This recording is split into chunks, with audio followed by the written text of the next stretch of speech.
Universe please guide me. എൻ്റെ ഈ video കാണുന്ന വ്യക്തികൾക്കുള്ള അവരുടെ തേർഡ് പാർട്ടി, അവരും അവരുടെ പേഴ്സണുമായിട്ട് അവരെ വഴക്കിടിയിപ്പിച്ചതോ അല്ലെങ്കിൽ അവരുടെ ഇടയിൽ നിൽക്കുന്ന തേർഡ് പാർട്ടി, അതൊരു പേഴ്സൺ ആവാം, ഒരു കരിയർ ആവാം, എന്തും ആവാം. ആ ഒരു തേർഡ് പാർട്ടിയുടെ, എൻ്റെ ഈ വീഡിയോ കാണുന്ന വ്യൂവറിൻ്റെയും അവരുടെ പേഴ്സൻ്റെ ഇടയിലുള്ള തേർഡ് പാർട്ടിയുടെ ഇപ്പോഴത്തെ സിറ്റുവേഷൻ അറിയണം. Universe please guide me. എൻ്റെ ഈ വീഡിയോ ആയിട്ട് കണക്ട് ചെയ്യുന്ന എൻ്റെ വ്യൂവേഴ്സിൻ്റെ തേർഡ് പാർട്ടി സിറ്റുവേഷൻ അറിയണം. യൂണിവേഴ്സ് അവരുടെ പേഴ്സൻ്റെ ഇടയിലുള്ള തേർഡ് പാർട്ടിക്ക് ഇപ്പോൾ എന്താണ് സംഭവിച്ചുകൊണ്ടിരിക്കുന്നത്? Universe please guide me. ആ തേർഡ് പാർട്ടിക്ക് ഇപ്പോൾ എന്താണ് സംഭവിച്ചുകൊണ്ടിരിക്കുന്നത്? ഏറ്റവും കൃത്യമായ ആൻസർ എനിക്ക് തരണേ യൂണിവേഴ്സ്.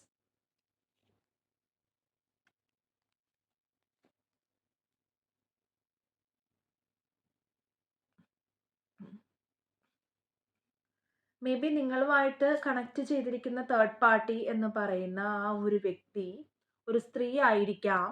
ചാൻസ് ഉണ്ട്, ഒരു സ്ത്രീ ആവാനായിട്ടുള്ള ചാൻസ് കൂടുതലാണ്. ഇവിടെ ഇപ്പോൾ ആ സ്ത്രീയുടെ ഒരു പ്രത്യേകതയായിട്ട് എനിക്ക് ഫീൽ ചെയ്യുന്നത്, അവർക്ക് എന്താണോ മനസ്സിൽ വരുന്നത് അവരത് ചെയ്യുന്നു. അവർക്ക് പ്രത്യേകിച്ച് ഒരു ഇമോഷൻസോ കാര്യങ്ങളോ ഒന്നുമില്ല. വളരെ പ്രാക്ടിക്കലായിട്ട് ചിന്തിക്കുന്ന ഒരു വ്യക്തി, നിങ്ങളുടെ തേർഡ് പാർട്ടി സിറ്റുവേഷനിൽ വരുന്ന ആ വ്യക്തിയായിട്ട് നിങ്ങൾക്കൊരു പാസ്റ്റ് ലൈഫ് കണക്ഷൻ ഉണ്ടാവാനുള്ള ചാൻസ് ഉണ്ട്. ഇവിടെ ഇപ്പോ 6 ഓഫ് പെന്റക്കിൾസ് എന്തുകൊണ്ടാണ് യൂണിവേഴ്സ് വന്നിരിക്കുന്നത്? അവർക്ക് ഇപ്പോൾ സാമ്പത്തികമായിട്ടൊരു വലിച്ചിലുള്ള സമയമാണിത് കേട്ടോ. തേർഡ് പാർട്ടിക്ക് അവർക്കൊരു സാമ്പത്തികമായിട്ടൊരു വെൽത്ത് ഉണ്ടാവാൻ ഒട്ടും അവസ്ഥ വരുന്നില്ല. അവർക്കിപ്പോ അവർ വീണ്ടും റീതിങ്ക് ചെയ്യുന്നു എന്നാണ് കാണുന്നത്, കാര്യങ്ങൾക്ക് വേണ്ടിയിട്ട് കേട്ടോ. അവർക്കൊരു റീതിങ്കിങ് ഉണ്ടായിട്ടുണ്ട്. അവർ സാമ്പത്തികമായിട്ട് ഇച്ചിരി ഗ്രീഡി ആയിട്ടുള്ള ആൾക്കാരാണ് കേട്ടോ. അവർക്ക് പൈസ എന്ന് പറയുന്നത് വളരെയധികം ഇമ്പോർട്ടന്റ് ആണ്. അവർക്ക് പൈസ വേണം, പൈസ വേണം, പൈസ പൈസ പൈസ, ഇതാണ് അവരുടെ മൈൻഡ് കാണുന്നത്. 5 ഓഫ് പെന്റക്കിൾസ് എന്തുകൊണ്ടാണ് വന്നിരിക്കുന്നത്? അതെ, പൈസ വേണം എന്നുള്ള ആൾക്കാരാണ് കേട്ടോ, ഒരു സംശയവും വേണ്ട. ഇവിടെ കണ്ടോ, ഇവിടെ 4 of pentacles with page of wands ആണ് വന്നിരിക്കുന്നത്. അവർക്ക് പൈസ എന്ന് പറയുന്നത് ഭയങ്കര ആക്രാന്തമുള്ള മനുഷ്യരാണ്. അവർക്ക് സാമ്പത്തികമായിട്ട് ഇല്ല ഒന്നും കേട്ടോ. അവർക്കിപ്പോ കടങ്ങളും പ്രശ്നങ്ങളും മാത്രമേ ഉള്ളൂ. അവര് ആകപ്പാട് എന്താ പറയാ, വല്ലാത്തൊരവസ്ഥയിലൂടെ പോവാണ് എന്നാണ് കാണുന്നത് കേട്ടോ. അവർക്ക് വളരെ കഷ്ടപ്പാടാണ്, ഒരു ഡൗട്ടും വേണ്ട. ഇവിടെ 5 ഓഫ് പെന്റക്കിൾസ് കണ്ടോ, 5 ഓഫ് പെന്റക്കിൾസ് ആണ് വന്നിരിക്കുന്നത് വിത്ത് 7 ഓഫ് സ്വർഡ്സ് ആൻഡ് സ്ട്രെങ്ത്. അവർക്ക് ഇപ്പോൾ ഭയങ്കര മോശ സമയമാണ്. ചുറ്റും കടം കൊണ്ട് അവർക്ക് ഇരിക്കാൻ വയ്യാത്ത അവസ്ഥയാണ്. അതുപോലെ തന്നെ ഇവിടെ ഇപ്പോൾ അവരെ ആരോ പറ്റിച്ചിട്ടുണ്ട്, ഇല്ലെങ്കിൽ അവരാരെയോ പറ്റിക്കുന്നുണ്ട്. അവർ അത്രയ്ക്ക് നല്ല സ്ട്രെയിറ്റ് ഫോർവേഡ് ആയിട്ടുള്ള ആൾക്കാരല്ല. അവര് ഗോൾഡ് ഡിഗറോ അല്ലെങ്കിൽ എന്താ പറയാ, അങ്ങനെയുള്ള ഒരു ടൈപ്പ് ഓഫ് ആൾക്കാരാണ്. അതുപോലെ തന്നെ എംപ്രസ് എന്തുകൊണ്ടാണ് വന്നേക്കുന്നത്? എന്തുകൊണ്ടാണ് വന്നത്? ഓക്കെ, അപ്പൊ അങ്ങനത്തെ ഒരു സിറ്റുവേഷൻ ആയതുകൊണ്ട് തന്നെ നിങ്ങളുടെ പേഴ്സൺ ഇപ്പൊ ഒറ്റപ്പെട്ട അവസ്ഥയിലാണ് കേട്ടോ. അവരും അത് തന്നെ, അവർക്കിപ്പോ ആരും ഇല്ലാത്തൊരവസ്ഥയിലാണ്. ഇവിടെ ഒറ്റപ്പെട്ട അവസ്ഥയിലാണ്. നിങ്ങൾ അത്യാവശ്യം ഇൻഡിപെൻഡന്റ് ആണെന്നാണ് കാണുന്നത്. ഇല്ലെങ്കിൽ നിങ്ങൾ കുറച്ചുകൂടെ ഒരു തരത്തിലുള്ള ഒരു ഫെർട്ടൈൽ, ഒരു തരത്തിലുള്ള ഒരു അബണ്ടൻസ് അവർക്ക് കാണാൻ പറ്റുന്നുണ്ട് എന്നുള്ളതാണ്. അതുകൊണ്ട് തന്നെ നിങ്ങളുടെ പേഴ്സണ് നിങ്ങളോട് വീണ്ടും ഒരു ഇഷ്ടം തോന്നി തുടങ്ങുന്ന അവസ്ഥയാണ് എനിക്ക് കാണുന്നത്. ഇവിടെ ഇപ്പൊ തേർഡ് പാർട്ടി ആയിട്ട് എനിക്ക് കാണുന്നത് ഒരു ഫീമെയിൽ ആണ്. അവർ ഒറ്റയ്ക്ക് ജീവിക്കുന്ന ഒരു സ്ത്രീ ആയിരിക്കാം. അവരോട് നിങ്ങളുടെ പേഴ്സൺ ഒരു ഇഷ്ടം തോന്നാനുള്ള ചാൻസ് ഉണ്ട് കേട്ടോ. അത് ആ പേഴ്സന്റെ മറ്റൊരു സ്ത്രീ ആവാം, അവർ അമ്മയാവാം, ചിലപ്പോൾ അവരുടെ അച്ഛനൊക്കെ അത്രയ്ക്ക് സപ്പോർട്ട് ചെയ്യാത്ത ടൈപ്പ് ഓഫ് ഒരു ലേഡി ആയിരിക്കാം. ഇവിടെ ഇപ്പോൾ ഒരു ലേഡി എനിക്ക് കാണുന്നുണ്ട്. അവർ അത്യാവശ്യം സ്പിരിച്വൽ ആയിട്ടുള്ള ലേഡിയാണ്. സ്പിരിച്വൽ ഇൻ ദ സെൻസ് അവർ എന്ത് വേണേലും ചെയ്യാം. വഴിപാടുകൾ നടത്തി നിങ്ങളെ പിരിക്കാം, ഇല്ലെങ്കിൽ എന്ത് വേണേലും ചെയ്യാം. ഒരു ലേഡി എനിക്ക് കാണുന്നുണ്ട്, ഞാൻ നേരത്തെയും പറഞ്ഞിരുന്നു.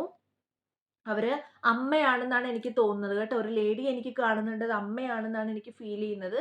ഇല്ലെങ്കിൽ പിന്നെ ഏതോ ഒരു അത് ആരുടെയെങ്കിലും എക്സിന്റെ അമ്മയാവണം എന്നോ അല്ലെങ്കിൽ നിങ്ങളുടെ പേഴ്സന്റെ അമ്മയാവണം എന്നൊന്നും ഇല്ല. ആരുടെയെങ്കിലും ഒക്കെ ഒരു എന്താ പറയാ, ഒരു മദറാണ് കേട്ടോ. അവർ ആരുടെയോ കുട്ടികളുടെയൊക്കെ അമ്മയോ ഒക്കെ ആയിട്ടുള്ള ഇച്ചിരി മുതിർന്ന ഒരു സ്ത്രീയാണ്.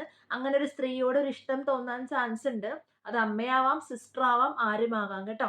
അവരോടൊരു ഇഷ്ടം തോന്നിയിട്ടുണ്ട് എന്നുള്ളതാണ് കാണുന്നത്. ആ ഒരു ഇഷ്ടം നിങ്ങളുടെ ഇടയിലുണ്ട്. ആ ഒരു ഇഷ്ടം ഒരു പ്രശ്നമാണ്. ഇവിടെ 10 ഓഫ് പെന്റക്കിൾസ് വന്നത് എന്തുകൊണ്ടാണ്? കിങ് ഓഫ് സ്പോർട്സ് ആണ് വന്നിരിക്കുന്നത്. കിങ് ഓഫ് സ്പോർട്സ് വന്നത് എന്തുകൊണ്ടാണ്? ഇവിടെ ഇപ്പോൾ ഒരു ഡിവൈൻ ഫെമിനിൻ മാസ്കുലിൻ, ചിലപ്പോൾ അവരുടെ അമ്മ മാത്രമല്ല, അമ്മ അല്ലെങ്കിൽ അവരുടെ പെങ്ങള് അല്ലെങ്കിൽ ആരായിക്കോട്ടെ, അവർക്ക് അവരുടെ കൂടെ തന്നെ അവരുടെ ഒരു എന്താ പറയാ, അവരുടെ പാർട്ട്ണർ ഉണ്ട്. 2 പേരുണ്ട്, ഒരു ഹസ്ബൻഡ് ആൻഡ് വൈഫ് മോഡല് ഒരു കൂട്ടരെ എനിക്ക് കാണുന്നുണ്ട്. അവർ നിങ്ങളുടെ ഇടയിലുള്ള ഫാമിലി തന്നെ ഉള്ളതാണ്. ചിലപ്പോൾ അവർ അച്ഛനും അമ്മയാവാം, അല്ലെങ്കിൽ പെങ്ങളും ഹസ്ബൻഡ് ആവാം, അങ്ങനെ ആരുമാകാം. അപ്പോൾ അങ്ങനെ ഒരു ഹസ്ബൻഡ് ആൻഡ് വൈഫ് കണക്ഷനും എനിക്കിവിടെ കാണുന്നുണ്ട്. അവിടെ ഒരു ക്ലാരിറ്റി വരുന്നതായിട്ടാണ് കാണുന്നത് കേട്ടോ. ഒരു ക്ലാരിറ്റി വരുന്നതായിട്ടാണ് എനിക്കിവിടെ കാണുന്നത്. അപ്പൊ ഇതാണ് ഇപ്പോഴത്തെ അവരുടെ സിറ്റുവേഷൻ. ഞാൻ പറഞ്ഞല്ലോ, അവർക്ക് ഒരുപാട് ഗ്രീഡിനെസ് ഉണ്ട്. അവര് ഭയങ്കര ഗ്രീഡിയാണ്. അവർക്ക് പൈസ എന്നുള്ള ചിന്ത മാത്രേ ഉള്ളൂ. പക്ഷെ അവർക്ക് കയ്യില് പൈസ ഉണ്ടോന്ന് ചോദിച്ചാൽ ഇല്ല താനും. അവർക്ക് കടങ്ങളും ബുദ്ധിമുട്ടുകളും മാത്രേ ഉള്ളൂ. അവര് ആകപ്പാടെ എന്താ പറയാ കള്ളത്തരം കാണിക്കുന്ന ആൾക്കാരാണ്. ഇവിടെ ഇപ്പോ അതിലൊരു സ്ത്രീയെ എനിക്ക് കാണുന്നുണ്ട്. ആ സ്ത്രീ എന്ന് പറയുന്നത് പെട്ടെന്ന് നോക്കുമ്പോ സ്പിരിച്വൽ ആണ്. അവരുടെ അമ്മയോ മറ്റോ ആരോ ആണ്. അവര് ഒരു ലേഡി ഇച്ചിരി കൂടെ പ്രായമുള്ളൊരു ലേഡിയാണ്. അതുപോലെ തന്നെ അവരോടുള്ളൊരു ഇഷ്ടമാണ് കാരണമായിട്ട് വന്നിരിക്കുന്നത്.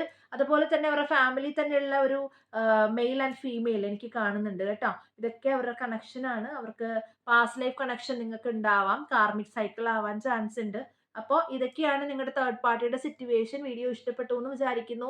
പേഴ്സണൽ റീഡിങ്സ് എടുക്കേണ്ട ആൾക്കാർക്ക് നിങ്ങൾക്ക് താഴെ നമ്പർ കൊടുത്തിട്ടുണ്ട്. ആ നമ്പറിൽ നിങ്ങൾക്ക് ബന്ധപ്പെടാവുന്നതാണ്. അതുപോലെ തന്നെ വീഡിയോ ഇഷ്ടപ്പെട്ടെങ്കിൽ സബ്സ്ക്രൈബ് ചെയ്യുക, ലൈക്ക് ചെയ്യുക, ഷെയർ ചെയ്യുക. നിങ്ങളുടെ താങ്ക്സ് നിങ്ങൾ രേഖപ്പെടുത്തുക. Thank you so much video കണ്ടതിന്. ഇനി ഒരു വീഡിയോ ആയിട്ട് വരുന്നവരേക്കും ബൈ.